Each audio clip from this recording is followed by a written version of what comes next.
APR Ramesh and adorn him with a shawl. Ladies and gentlemen, a big round of applause, please. The opening technical session of the Knowledge Sharing Conference, Vittagam. A big round of applause, please.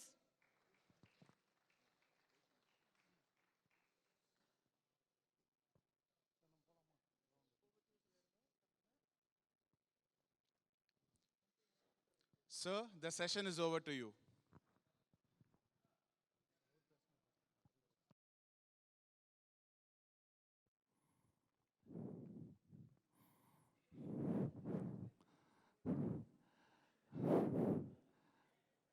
Good morning. I can assure you at the very outset that I will not be taking the full 1 hour. We are running 45 minutes behind schedule.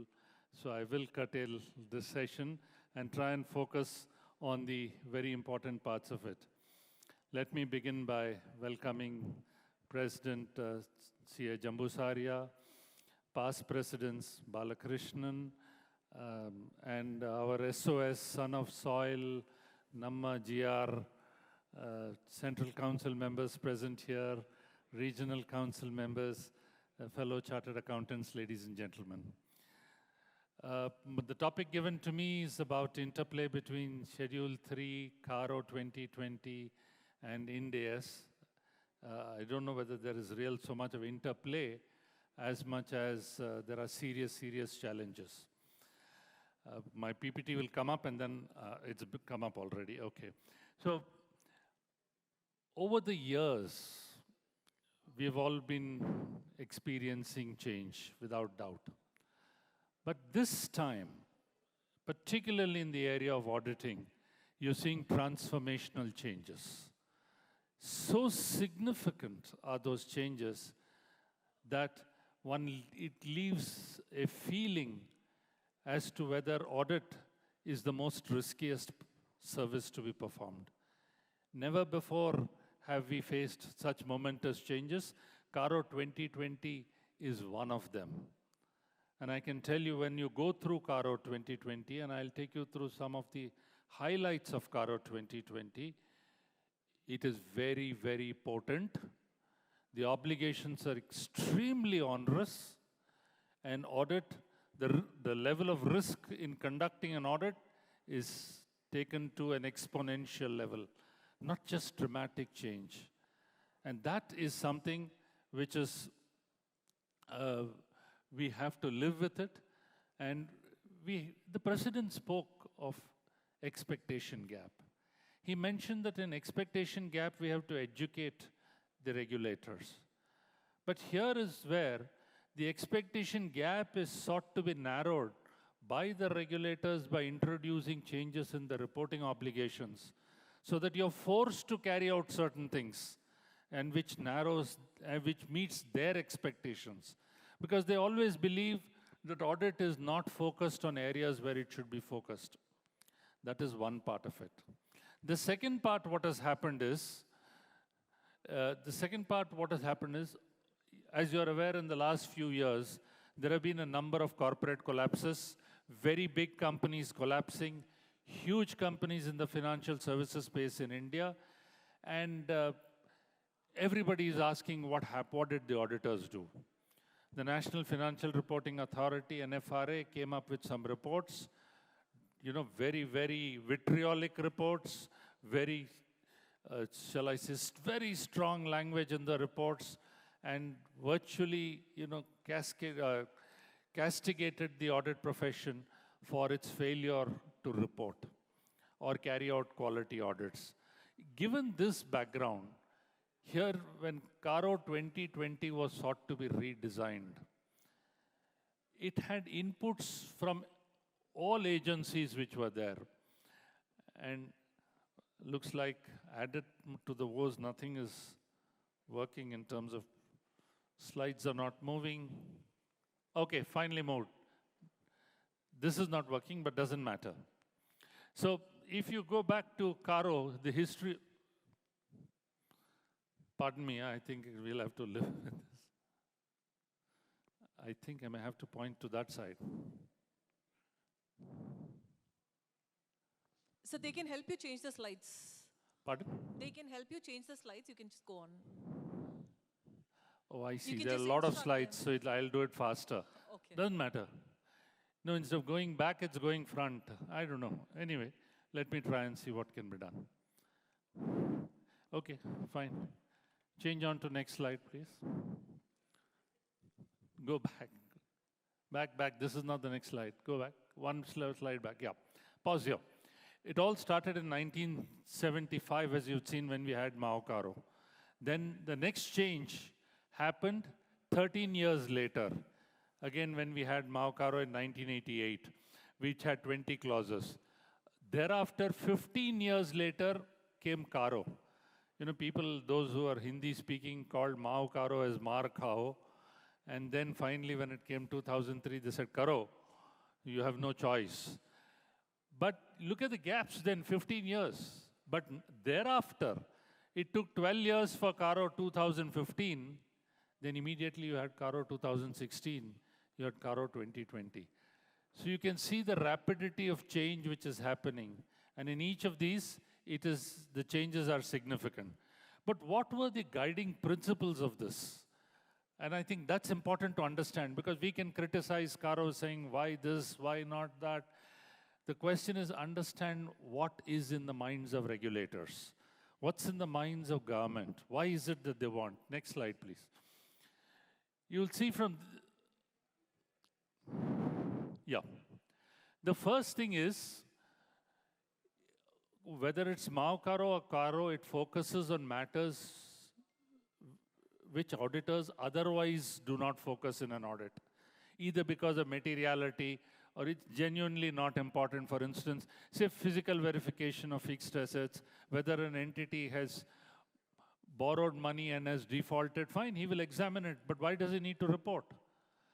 That's a simple question you'd ask. Why would you want an auditor to look into how a business is run? Whether short-term funds have been applied for long-term purposes or long-term funds have been applied for short-term purposes. An auditor presents the financial statements and says, this shows a true and fair view.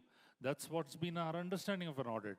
But then through Caro, through clauses, one of the first principles is they've included matters which otherwise you would not focus upon.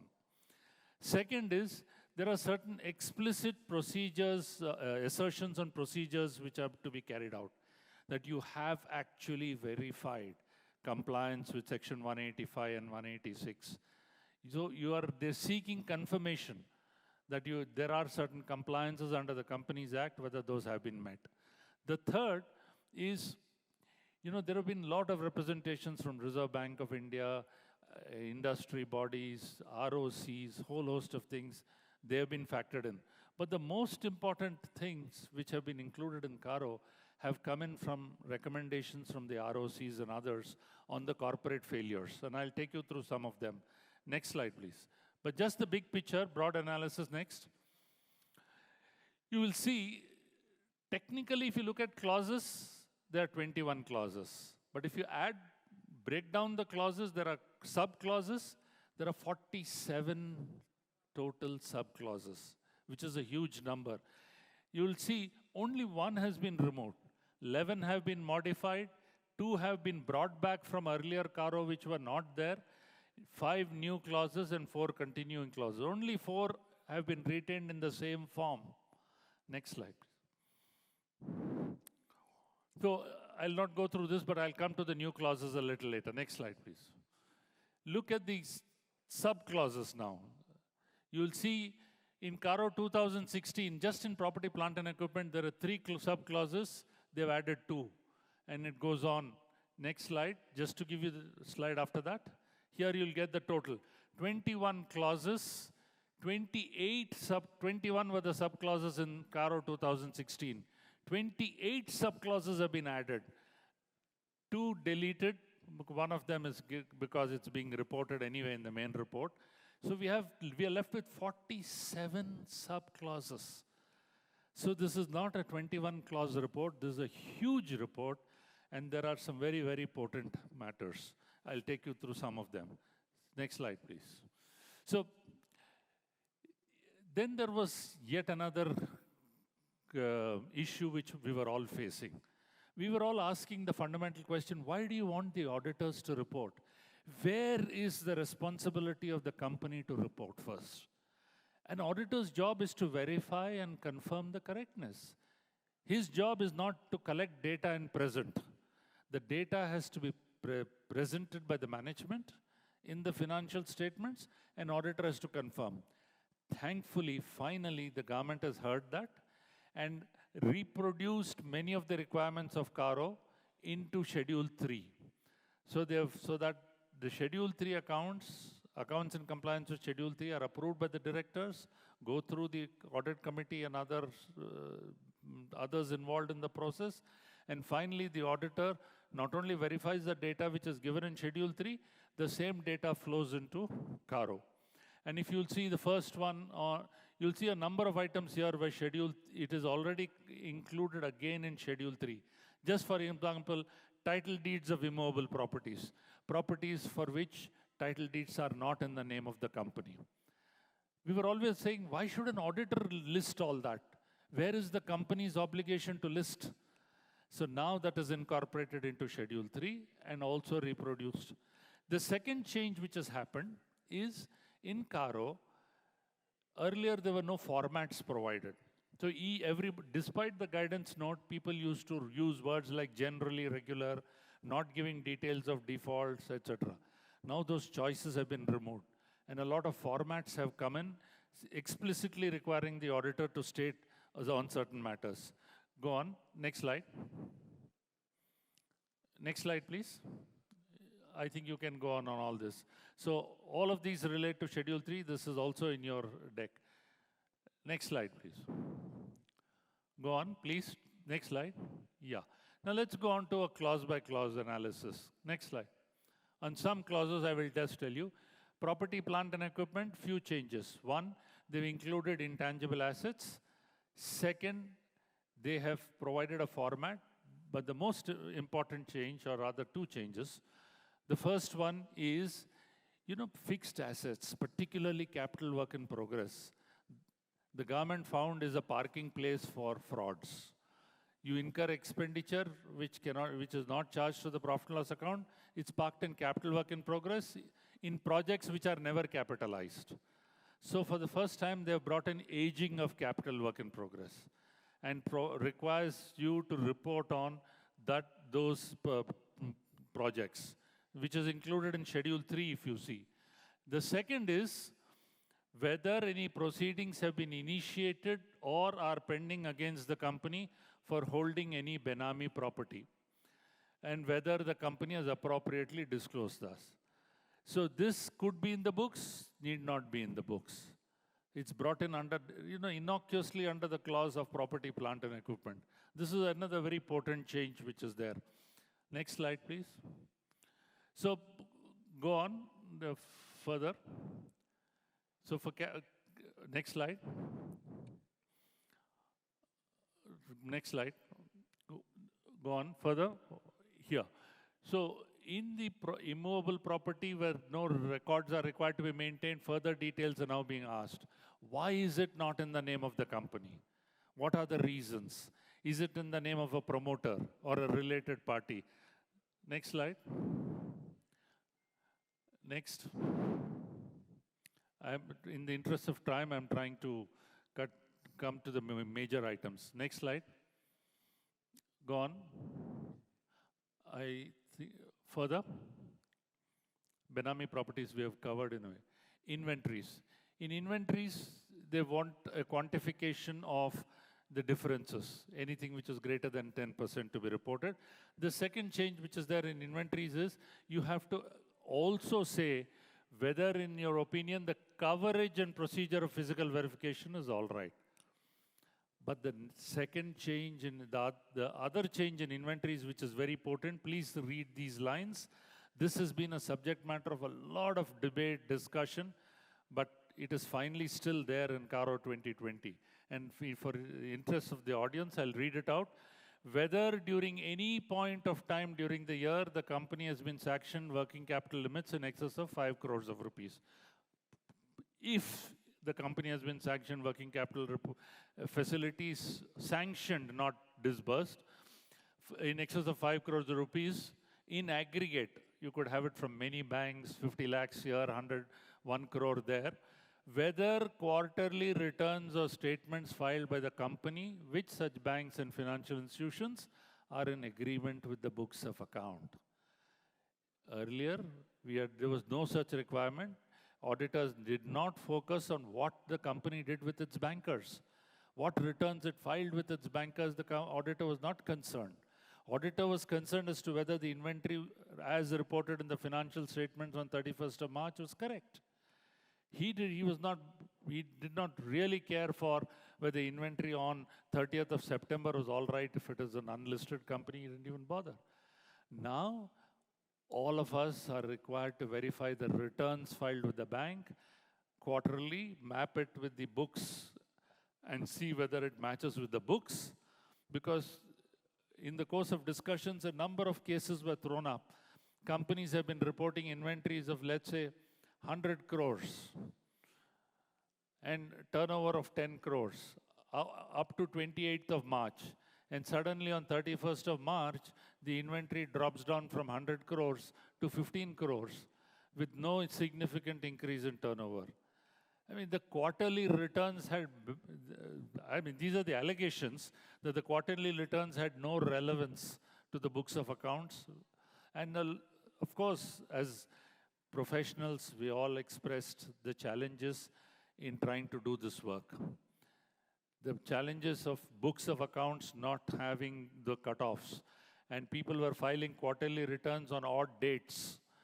So you can't even match with the month-end date or the quarter-end date. But now we have to live with this. This is the most important thing. Because whenever there's a default by your client, and that default is handed over to the investigating authorities, they will look at the returns which have been filed, and they'll compare with what you have reported in Caro. And if you have said everything is perfect in accordance with the books, and if it is found that the books are not correct, then you have a serious challenge. This was not being done by the auditors before and not required to be done too. This is a significant change. Go on, next slide, please. Go on further. Yeah. In this clause 3, third one, there have been a lot of potent changes. You see, again, all of this has happened because of the failures which have happened. Companies have taken loans, have diverted the loans. They've borrowed money and have diverted the funds.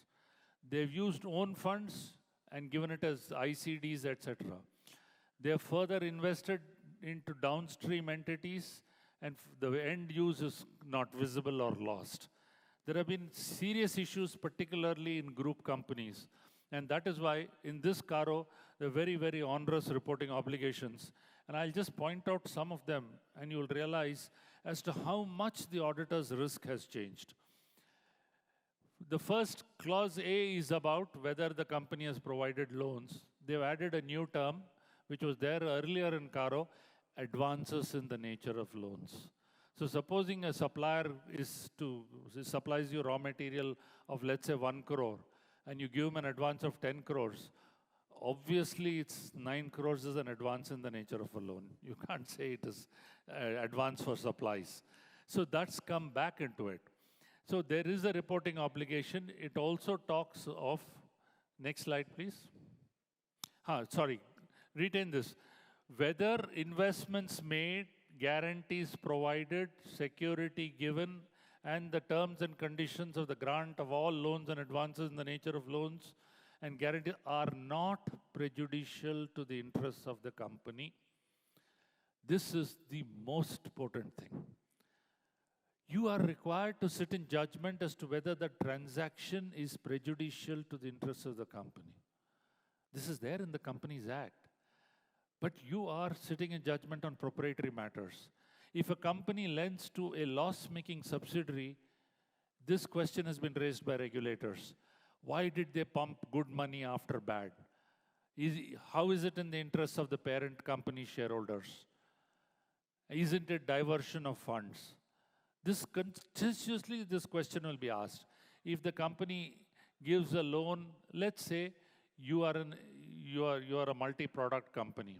You want to encourage a startup who will tomorrow prove useful to you with its innovation which is coming up in that startup.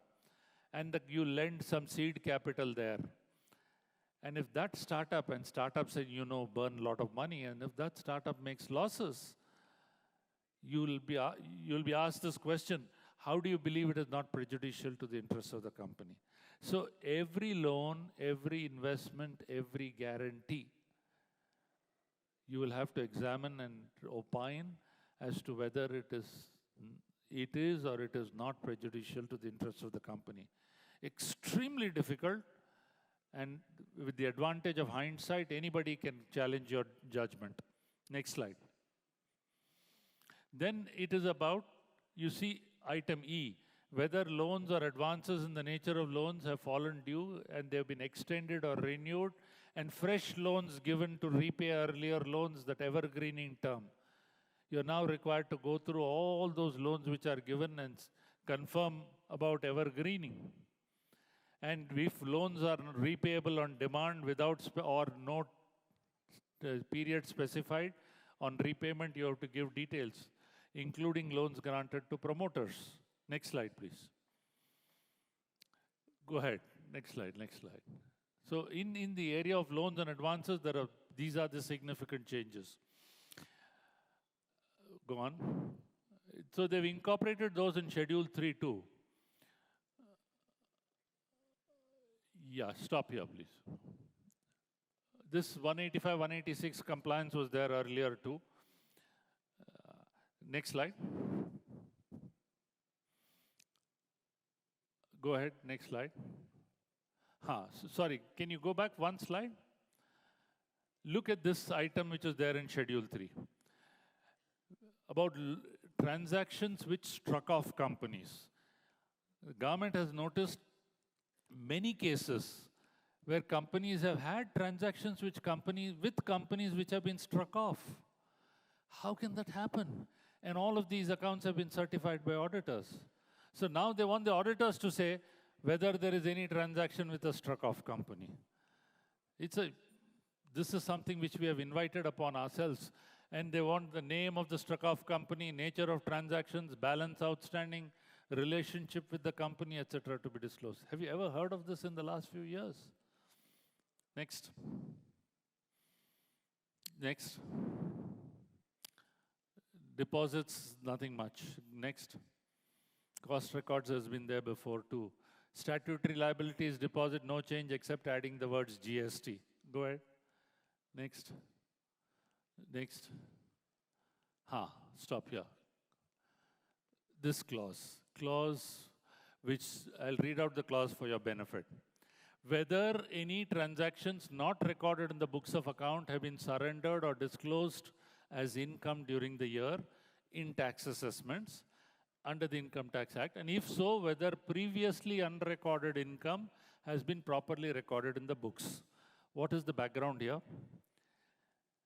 During tax raids, etc., they discover unreported income.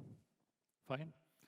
You settle with the tax authority and then say, yes, I accept 100 crores of unreported income.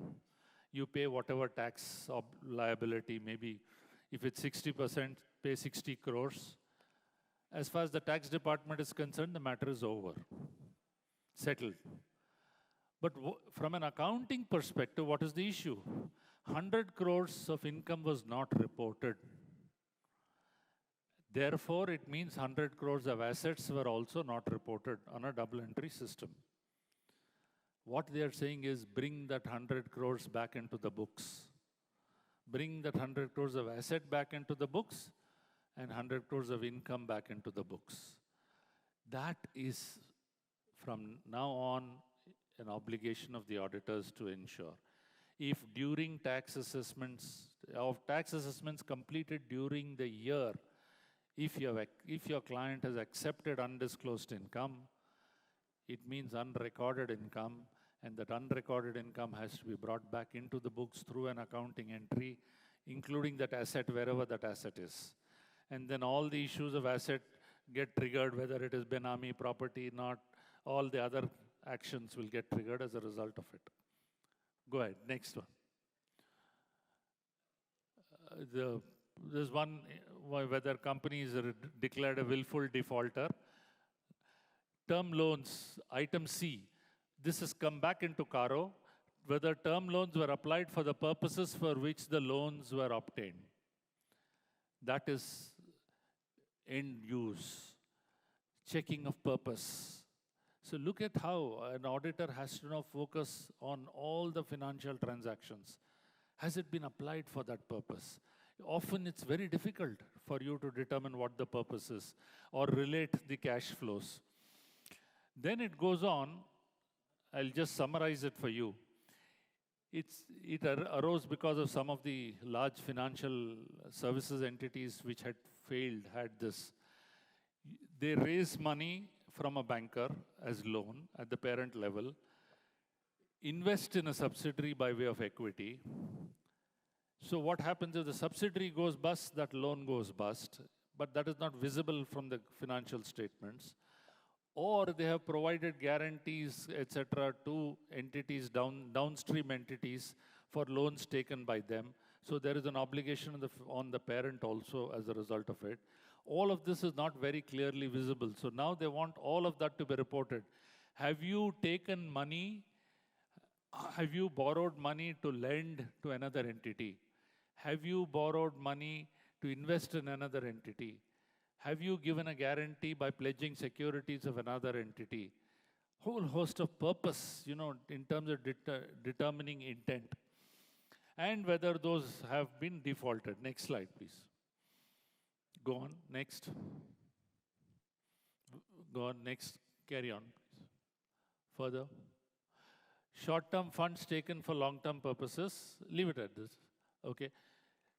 This was a challenge earlier in Caro. It was removed from Caro because how do you look at short-term funds for long-term purposes? Do you just compare at the balance sheet level and then find there is a mismatch on assets and liabilities? What is short-term and what is long-term? Let's say I am a financial services company. I have public deposits. Historically, the depositor is renewing his deposits for the last 15 years. Is it short-term funds or is it long-term funds? Or I'm a housing finance company. I have long-term funds. I lend long-term. And then I find that there's historically a prepayment which happens. So is it long-term funds for short-term purposes? So what do you look at? It's a challenge, but the very, very onerous obligation. It's come back again, arising out of all these corporate collapses which have happened. This is not just about current and non-current in the balance sheet. It is way beyond that. Next slide, please. Go on further. Further, I'll focus on one or two more items, and then here, pause here. Fraud. Earlier, the reporting on fraud was only fraud by officers or employees of the company. Now, all frauds are covered, whether by the company, on the company, by anybody, hugely expanded. Look at the third one here. Whether the auditor has considered whistleblower complaints, if any. This is a new thing. The whistleblower is a new creature now. Listed companies have a vigil mechanism. Unlisted companies are not required to have a vigil mechanism. Anybody writing a complaint saying this company has siphoned off funds, this company accepts cash, there is black money, an anonymous complaint is also a whistleblower complaint. What the law now requires, you as an auditor, have you looked at that complaint and have you considered it? It's not asking you to report on the complaint, but whether you've considered the complaint in your audit. So what does this mean?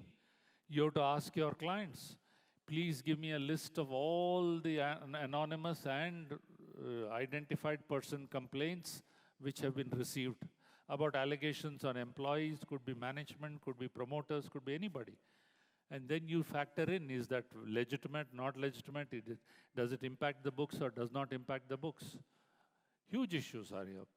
This is very important, mind you, it's very innocuous, one single line, whether the auditor has considered whistleblower complaints, if any, received during the year. You have to find out how many were received, are they complete, what is in it, can see what its implications for it for the financial statements and the audit. Next, please. Go on further. Further. Whistleblower I've covered. Further. Further. Pause here.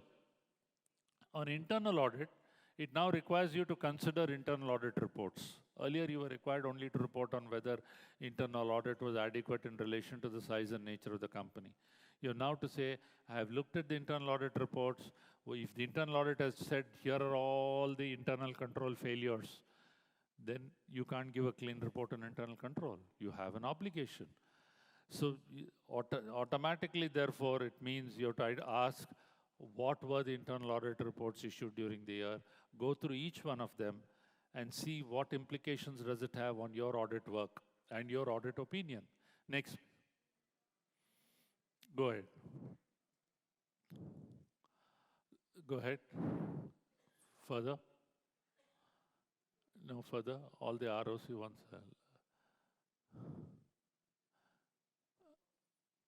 One minute. Just go back. One slide back. Whether there has been any resignation of statutory auditors during the year. If so, whether the new auditor has taken into consideration or issues, objections, or concerns raised by the outgoing auditors. See, if you are a new auditor in place of somebody who's resigned, you're duty bound to find out what were the concerns, objections the earlier auditor had, and whether you have considered those. You have to now state in your audit report that, yes, I have found out, and then I have considered those.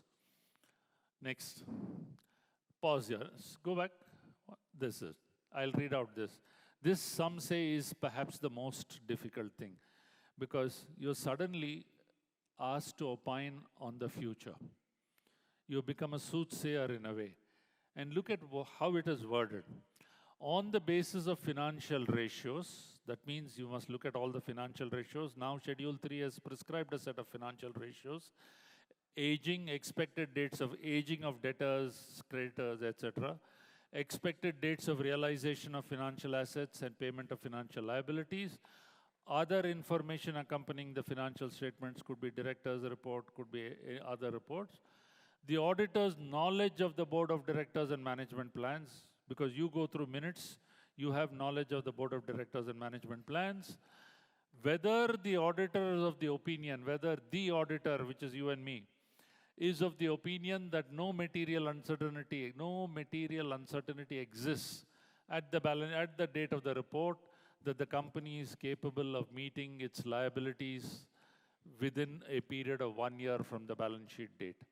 So you are saying, I have looked at the financial ratios, I have considered all the knowledge which I have of the management plans, the board of directors plans, the financial statements, and I believe that there is no material uncertainty about this company not being able to meet its liabilities in the next 1 year.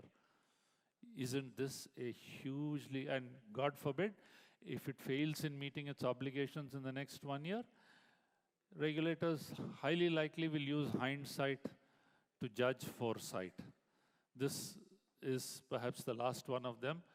Go on, next slides, and I think I'll close with this. Next one. Then you see, these are the ratios which have been incorporated in Schedule 3. Current ratio, debt equity ratio, debt service coverage ratio, return on equity, all of these ratios. So once it's in Schedule 3, you also have to verify the ratios. And you can't say this, and you have to understand the implications of the ratio. You just can't then say that, look, accounts show a true and fair view, and then you say going concern is valid when these ratios are completely out of sync. And this is how that expectation gap is sought to be narrowed. It's put into your audit reports through CAROs and Schedule 3, that items which you are otherwise not looking at, now you're forced to look at. Next slide, if there's any. I don't think there's anything. Then there is on CSR, whether you have transferred CSR funds, etc. I don't want to spend time on that. I think I have used for 30 minutes easily. Next. No, go ahead. Next slide. No. Fine. Amendments to Schedule 3, I think significantly it covers areas in Caro, as I mentioned to you, aging of CWIP, same statements about diversion of funds, Benami properties issue, all those are first in Schedule 3. They're also repeated in Caro. So I'll stop here, and if anybody has any questions, I'll take very briefly so that I hope I have saved at least a lot of time for the successive sessions. You, the related party, anyway, you can ask.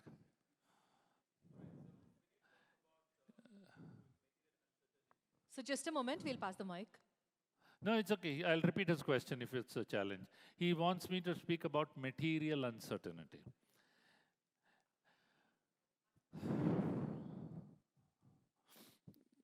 You see, this whole issue of predicting the future, that no material uncertainty exists. It is already there in your auditing standards, on standard ongoing concern in a way. So the wordings are not picked out of thin air. The point is, material uncertainty arises when you look at it.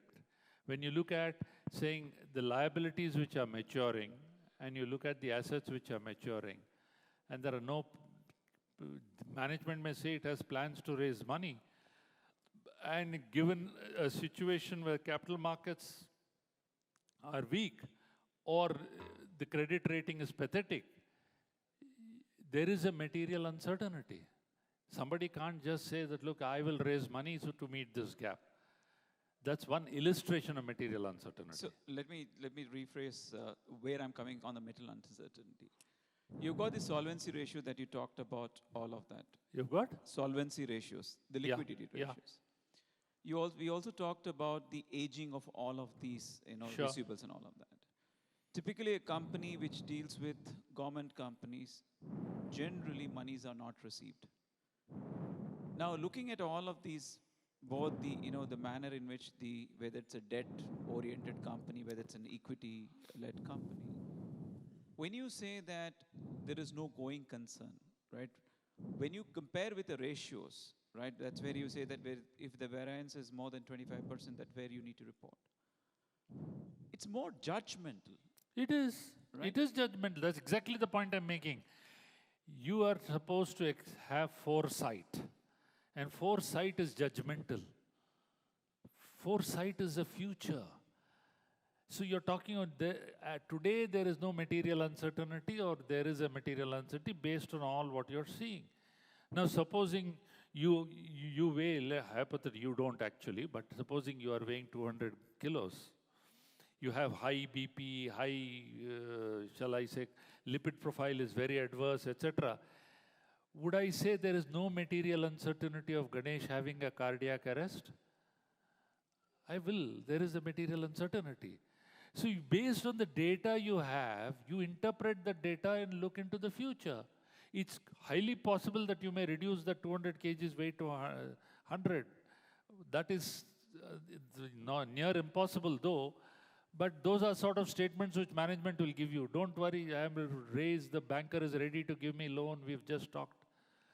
You have to exercise the judgment on significant material uncertainty. That's the way it is. No, but if you look at the audit report, is a true and fair view where you comment on going concern. One of the paragraphs. Correct. When you talk about Caro, it's more driven by true and correct.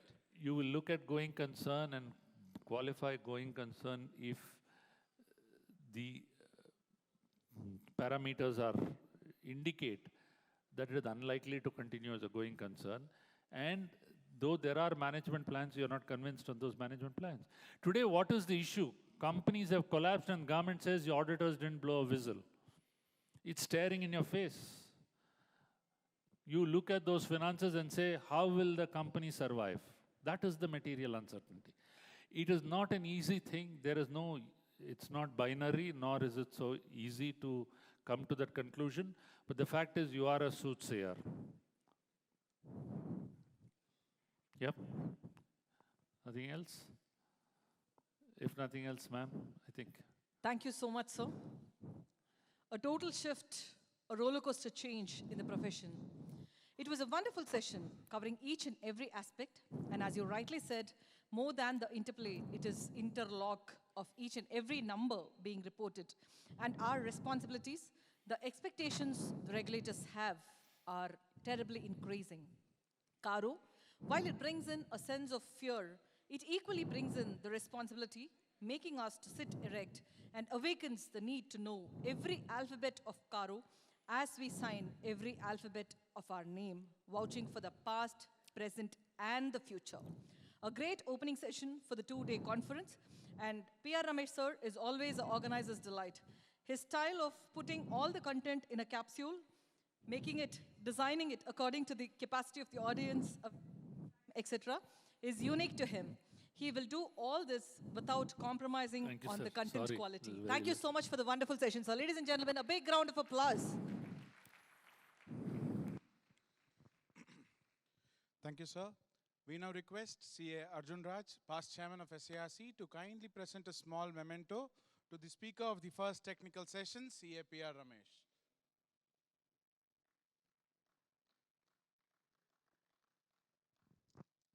We understand there's a shock about the Caro, but I think that should not stop us from giving a round of applause for this wonderful session. Thank you, sir. I now request CA S.A. Gopalakrishnan, past chairman of Coimbatore branch, to present a small memento to CA Arjun Raj, past chairman of SARC. This Vittagam today, 53rd Regional Conference, is the hard work of all the senior members who has put in all their efforts in making our profession, the respect whatever it has today. Thank you, dignitaries.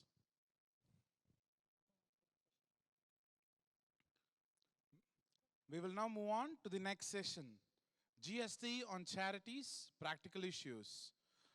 Technical speaker, Dr. Advocate CA Avinash Poddar, all the way from Surat. Can we have the intro, AV, please?